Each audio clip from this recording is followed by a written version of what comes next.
Hello বন্ধুরা, আজকে আমি নিজে চুলটি কিভাবে লেয়ার কাট দিই সেটি দেখাবো। এই দেখুন, চুলটি ইয়ার টু ইয়ার ভাগ করে নিয়েছি। সামনে লেয়ার কাট দেবো। ভাগ করে নেওয়ার পর তারপর আমি স্প্রে বোতল দিয়ে চুলটি ভিজিয়ে নেব। চুলটি ভিজিয়ে নেওয়ার পর আমি চুলটি আঁচড়ে নেব। আর বন্ধুরা, আপনারা কোথা থেকে দেখছেন আপনারা কমেন্ট করে জানাবেন, ও আমার ভিডিও কেমন লাগছে সেটাও আপনারা কমেন্ট করে জানাবেন। এই দেখুন, চুলটি ভালো করে আঁচড়ে নিয়ে তারপর থুতনি পর্যন্ত আমি গাইডলাইন করব।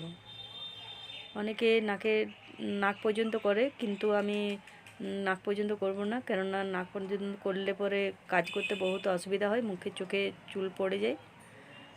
আর আমার এটা থুতনি পর্যন্ত করলে কানে গুঁজা যায়, ওই জন্য থুতনি পর্যন্ত করব। এটাই হচ্ছে আমার গাইডলাইন। তারপর আমি দুদিকে ভাগ করে নেব। ভাগ করে নেওয়ার পর গাইডলাইন থেকে আমি তির্যকভাবে চুলটি কাটব। তো একটু নিয়ে চুলটি কেটে নিয়েছি, তারপর আবার আঁচড়িয়ে আবার গাইডলাইন সঙ্গে তির্যকভাবে চুলটি কেটে নেব। এইভাবে আমি এক পাশে চুলটি কেটে নেব, তারপরে ওই পাশে চুলটিও এইভাবেই কাটবো। আর একটু আছে, এদিকে আর একটু কেটে নেওয়ার পর আমি ওই পাশে চুলটিও কেটে নেব।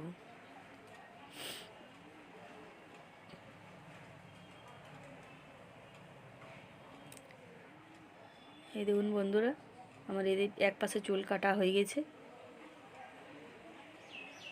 আর এই পাশে চুলটিও কেটে নিয়েছি। তাহলে আমার চুলটি কেমন কাটা হয়েছে সেটি কমেন্ট করে জানাবেন। লেয়ার কাটটা কেমন দেওয়া হয়েছে। এই দেখুন, আমি একটু চুলটি আঁচড়ে নিয়েছি, তারপর আমি লেয়ার কাট দেখাচ্ছি। আপনারা কমেন্ট করে বলবেন যে কেমন হয়েছে। তাহলে বাই বন্ধুরা, আজ রাখি।